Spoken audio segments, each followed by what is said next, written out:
سورہ زمر پارہ نمبر 24 آیہ کریمہ نمبر 64 65 اور 66۔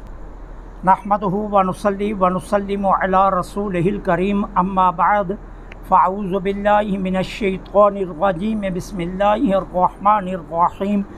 قل افغیر اللہ تأمرونی اعبد ایہا الجاہلون، وَلَقَدْ أُوحِيَ إِلَيْكَ وَإِلَى الَّذِينَ مِن قَبْلِكَ لَئِنْ أَشْرَكْتَ لَيَحْبَطَنَّ عَمَلُكَ وَلَتَكُونَنَّ مِنَ الْخَاسِرِينَ بَلِ اللَّهَ فَاعْبُدْ وَكُن مِّنَ الشَّاكِرِينَ۔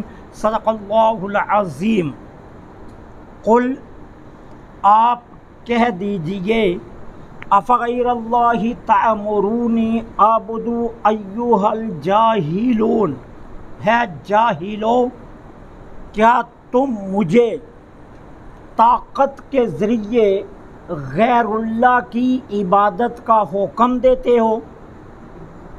وَلَقَدْ، اور تحقیق، اوحیا، وحی کی گئی، الیکا، آپ کی طرف، وَإِلَى الَّذِينَ، اور ان لوگوں کی طرف، من قبلکا، جو آپ سے پہلے تھے، لَئِنْ أَشْرَكْتَ، بالفرض اگر آپ شرک کریں، لَيَحْبَطَنَّ عَمَلُكَ، تو آپ کے سارے اعمال ضائع جائیں گے، وَلَتَكُونَنَّ مِنَ الْخَاسِرِينَ، اور آپ ہو جائیں گے نقصان اٹھانے والوں میں سے۔ بَلِ اللَّهَ فَاعْبُدْ، بلکہ اللہ کی عبادت کی کریں، وَكُن مِّنَ الشَّاكِرِينَ، اور شکر ادا کرنے والوں میں سے ہو جا۔ کفار مکہ نبی کریم صلی اللہ علیہ وسلم کے پاس مل کر آئے اور ایک مطالبہ رکھا۔ مطالبہ کیا ہے؟ آپ ہمارے بتوں کی عبادت کریں، ہم آپ کے خدا کو مان لیتے ہیں۔ یہ مطالبہ رکھا گیا کہ آپ ہمارے بتوں کی عبادت کریں، ہم آپ کے خداؤں کو مان لیتے ہیں، یا آپ کے خدا کو مان لیتے ہیں۔ اب اللہ تعالیٰ نے اس کے جواب میں یہ آیات نازل فرمائی تینوں۔ پہلی آیا میں اللہ تعالیٰ نے مشرکین مکہ کو جاہل کہا، ایھا الجاہلون، ہے جاہلو، وہ جاہل تھے تو نہیں، لیکن انہیں قرآن نے جاہل کہا۔ وہ جاہل کیوں کہا قرآن نے؟ کہ جب ان سے پوچھا جاتا نا آسمان کو کس نے پیدا کیا، کہتے اللہ نے۔ جب انہیں کہا جاتا کہ بیچ سمندر میں اگر کشتی بور میں پھنس جائے تو نکالتا کون ہے؟ تو جواب دیتے اللہ۔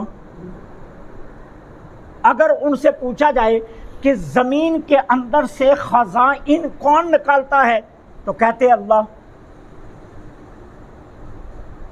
اب انہیں معلوم تھا کہ ایک خدا ہے جس کے دست قدرت میں، قبضہ قدرت میں یہ ساری چیزیں ہیں، لیکن اس کے باوجود وہ بتوں کو پوجتے تھے، اپنے ہی ہاتھوں سے تراشے ہوئے پتھروں کے آگے سجدہ کرتے تھے۔ اب قرآن نے جاہل اس لیے کہا کہ جان بوجھ کر علیم، قادر اور خبیر کو چھوڑ کر بتوں کو پوجنا، یہ کسی جاہل کا کام ہی ہو سکتا ہے، کسی علم والے کا نہیں ہو سکتا۔ اس لیے قرآن نے انہیں جاہل کہا کہ تم کتنے نادان ہو، کتنے بڑے جاہل ہو۔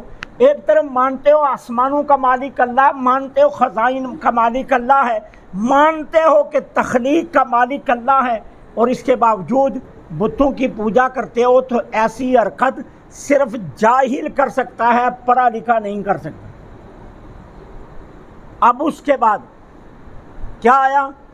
اے محبوب، آپ کی طرف توحید کی وحی کی گئی، اور آپ سے پہلے جتنے پیغمبر و رسول ہوئے سبھی کی طرف ہم نے توحید کی، کیا کی ہے؟ وحی کی ہے۔ یاد رکھیے، اگر آپ انبیاء کا منہاج تبلیغ دیکھیں کہ انبیاء کا طریق تبلیغ کیا تھا، تو ہر نبی نے سب سے پہلے جو تبلیغ کیا وہ توحید کی تھی. ہر نبی نے جو سب سے پہلی دعوت دی وہ یہ تھی کہ ایک اللہ ہے، اس ایک کو مانو، اس کے علاوہ باقی سب جھوٹے ہیں.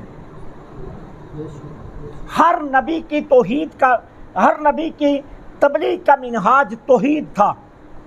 اب اللہ تعالیٰ فرما رہا ہے محبوب آپ کی طرف توحید کی وحی کی گئی اور آپ سے پہلوں کی طرف بھی توحید کی وحی کی گئی.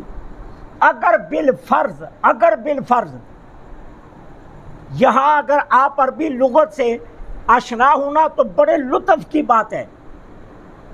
یہ جملہ شرطیہ لئن، یہ شرطیہ جملہ ہے، لیکن شرطیہ جملہ ہوتے ہوئے یہ صادقہ نہیں ہے، اس کی دونوں جزیں کاذبہ ہیں. اور یہ قرآن کریم میں بہت استعمال ہوا ہے اس طرح، اس انداز سے. اب اللہ تعالیٰ فرماتا ہے لئن اشرکتا، مخاطب حضور ہیں، مراد حضور کی امت ہے کہ اگر تو نے شرک کیا لَيَحْبَطَنَّ عَمَلُكَ، تو سارے اعمال ضائع جائیں گے. اللہ کو معلوم ہے کوئی نبی شرک نہیں کر سکتا، اللہ کو معلوم ہے کوئی رسول شرک نہیں کر سکتا، اور پھر رسولوں کے امام، رسولوں کے آقا، وہ کیسے شرک کر سکتے ہیں؟ تو یہاں اصل میں خطاب کا رخ حضور کی جانب ہے، لیکن مراد امت مصطفیٰ ہے. لَإِنْ أَشْرَكْتَ، اگر تو نے شرک کیا لَيَحْبَطَنَّ عَمَلُكَ، تو سارے اعمال ضائع جائیں گے. یہ بات یاد رکھنا، یہ اصول ہے کہ کفر تمام نیکیوں کو مٹا دیتا ہے، شرک تمام نیکیوں کو مٹا دیتا ہے، اور اسلام زمانہ کفر کے سارے گناہوں کو ختم کر دیتا ہے. یہ ایک اصول ہے بنیادی. اگر ایک بندہ کلمہ پڑھتا ہے، عالم کفر سے عالم اسلام میں داخل ہوتا ہے، اس کے پچھلے سارے گناہ معاف ہو جاتے ہیں. اور اگر ایک مسلمان خدا نہ کرے مشرک بن جاتا ہے، کسی باطل مذہب میں داخل ہو جاتا ہے، تو اس کی زندگی کی ساری نیکیاں ضائع ہو جاتی ہیں. اور سورہ حجرات میں بے ادبی نبی، گستاخی نبی، توہین نبی کو کفر کے برابر رکھ کر کہا گیا کہ حبط اعمالکم، تمہارے اعمال حبط ہو جائیں گے. اور یہاں بھی لَيَحْبَطَنَّ عَمَلُكَ، اگر بالفرض کفر کیا، شرک کیا، سارے اعمال ضائع جائیں گے، کوئی عمل نہیں بچے گا. اب خطاب کا رخ حضور کی طرف کیوں رکھا؟ یہ بتانے کے لیے کہ اگر اللہ اپنے محبوب کو یہ بات کہہ رہا ہے تو امت تم ذرا ہوش میں رہنا. اگر محبوب سے یہ بات کہی جا رہی ہے تو تم کیا ہو؟ ہوشیار کرنے کے لیے خطاب کا رخ حضور کی طرف رکھا، لیکن مراد امت ہے کہ اللہ اگر اپنے محبوب کو یہ بات کہہ رہا ہے تو پھر امت تمہیں شرک کے معاملے میں کتنا محتاط رہنا ہوگا، یہ خود سوچ لو. وَلَا تَكُونَنَّ مِنَ الْخَاسِرِينَ، اور پھر ہو جاؤ گے نقصان اٹھانے والے میں سے. یہ خاسرین کا میں کئی مرتبہ آپ کو بتا چکا ہوں کہ خسران اس نقصان کو کہتے ہیں جہاں انسان کا اصل سرمایہ ضائع ہو جائے. نفع کا ضائع ہونا یہ خسران نہیں ہے، وہ تو نفع کا جانا یہ گھاٹا ہے، یہ خسران نہیں ہے. جب آپ اپنا اصلی سرمایہ بھی کھو دیں تو اس کو کہتے ہیں خسران. تو لَيَحْبَطَنَّ عَمَلُكَ وَلَا تَكُونَنَّ مِنَ الْخَاسِرِينَ، اگر شرک کیا تو یاد رکھنا تم اپنے اصلی سرمایے سے بھی محروم ہو جاؤ گے. اس کے بعد کیا فرمایا؟ بَلِ اللَّهَ فَاعْبُدْ، بلکہ آپ اللہ کی عبادت کریں، ایک اللہ کی عبادت کیجیے. یہی حکم ہے، اللہ کے علاوہ کوئی عبادت کا مستحق نہیں ہے. دیکھیے اسلام اس معاملہ میں کتنا محتاط ثابت ہوا ہے کہ اسلام نے ہر طرح کی آمیزش سے توحید کو پاک رکھنے کے لیے سجدہ تعظیمی، سجدہ ادب یا سجدہ محبت یا سجدہ عشق، تمام سجدوں پر پابندی لگا دی کہ سجدہ صرف اللہ کی ذات کے لیے جائز ہے، کسی اور کے لیے جائز نہیں۔ اس حد تک احتیاط برتی گئی، حالانکہ پہلے تمام نبیوں کی شریعتوں کے اندر تعظیم کا سجدہ جائز تھا۔ اللہ نے خود بھی فرشتوں سے حضرت آدم کو تعظیم کا سجدہ کروایا، لیکن سرکار کی امت کو بچانے کے لیے اللہ تعالیٰ نے شرک کی آمیزش سے پاک رکھنے کے لیے حکم دیا بل اللہ فاعبد، بلکہ صرف اللہ کی عبادت کیجیے، وَقُم مِّنَ الشَّاكِرِينَ۔ اور اس کے بعد اللہ نے جو تمہیں ہدایت دی ہے نا، اس پر ہر وقت اللہ کا شکر ادا کیجیے۔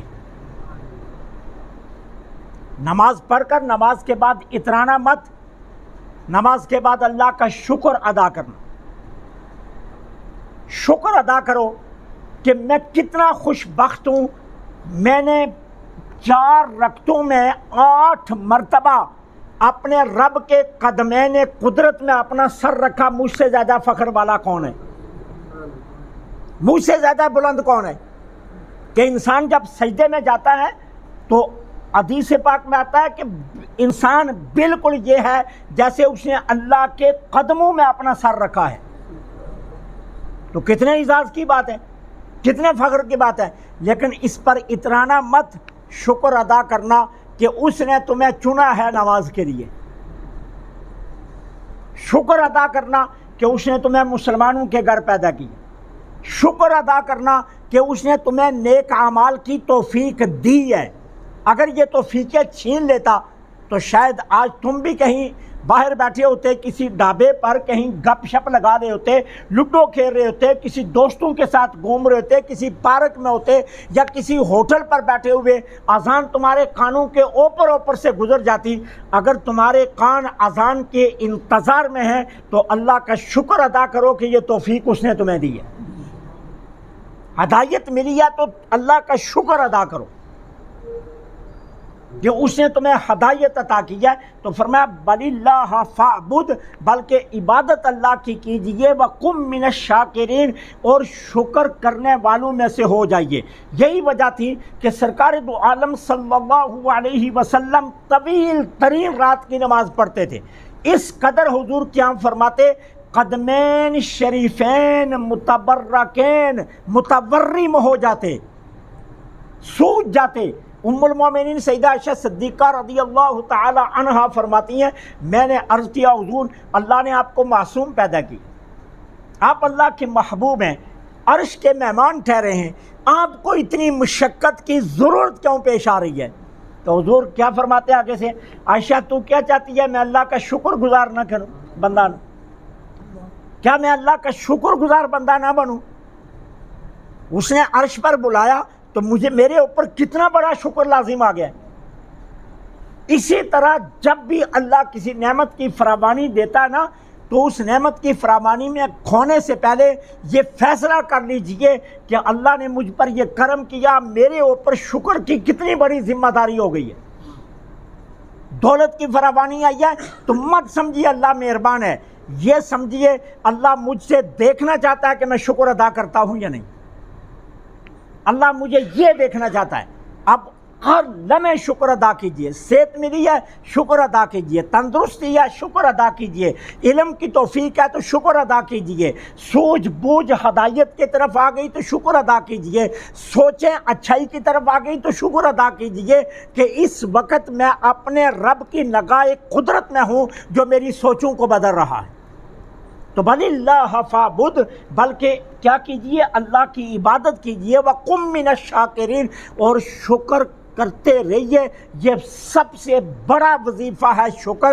جب کوئی انسان شکر ادا کرتا ہے تو اللہ تعالیٰ کو وہ بندہ بے حد پیارا لگتا ہے، اور اللہ نے اسی لیے قرآن میں فرمایا لَإِنْ شَكَرْتُمْ لَأَزِيدَنَّكُمْ، اگر تم شکر ادا کرو تو میں تمہیں اور دوں گا۔ اور ایک حدیث پاک میں آتا ہے نا، سرکار دو عالم صلی اللہ علیہ وسلم نے فرمایا جب کسی کو دولت ملتی ہے نا تو وہ یہ سمجھتا ہے کہ میں مالک ہوں، لیکن اللہ فرماتا ہے، یہ حدیث قدسی ہے، سرکار فرماتے ہیں اللہ نے اسے مالک نہیں بنایا، اللہ نے اسے نگہبان بنایا۔ مالک نہیں بنایا، نگہبان بنایا ہے کہ یہ دولت تیری نگاہ میں دے رہے ہیں، اب دیکھتے ہیں کہ تو انصاف سے اسے کس طرح مستحقین تک پہنچاتا ہے، کس طرح مستحقین تک تو اس دولت کو پہنچاتا ہے، یہ دیکھا جا رہا ہے، نگہبان بنایا جا رہا ہے، مالک نہیں بنایا جا رہا۔ تو اس لیے شکر یہ بہت بڑا وظیفہ ہے۔ اللہ سے دعا ہے اللہ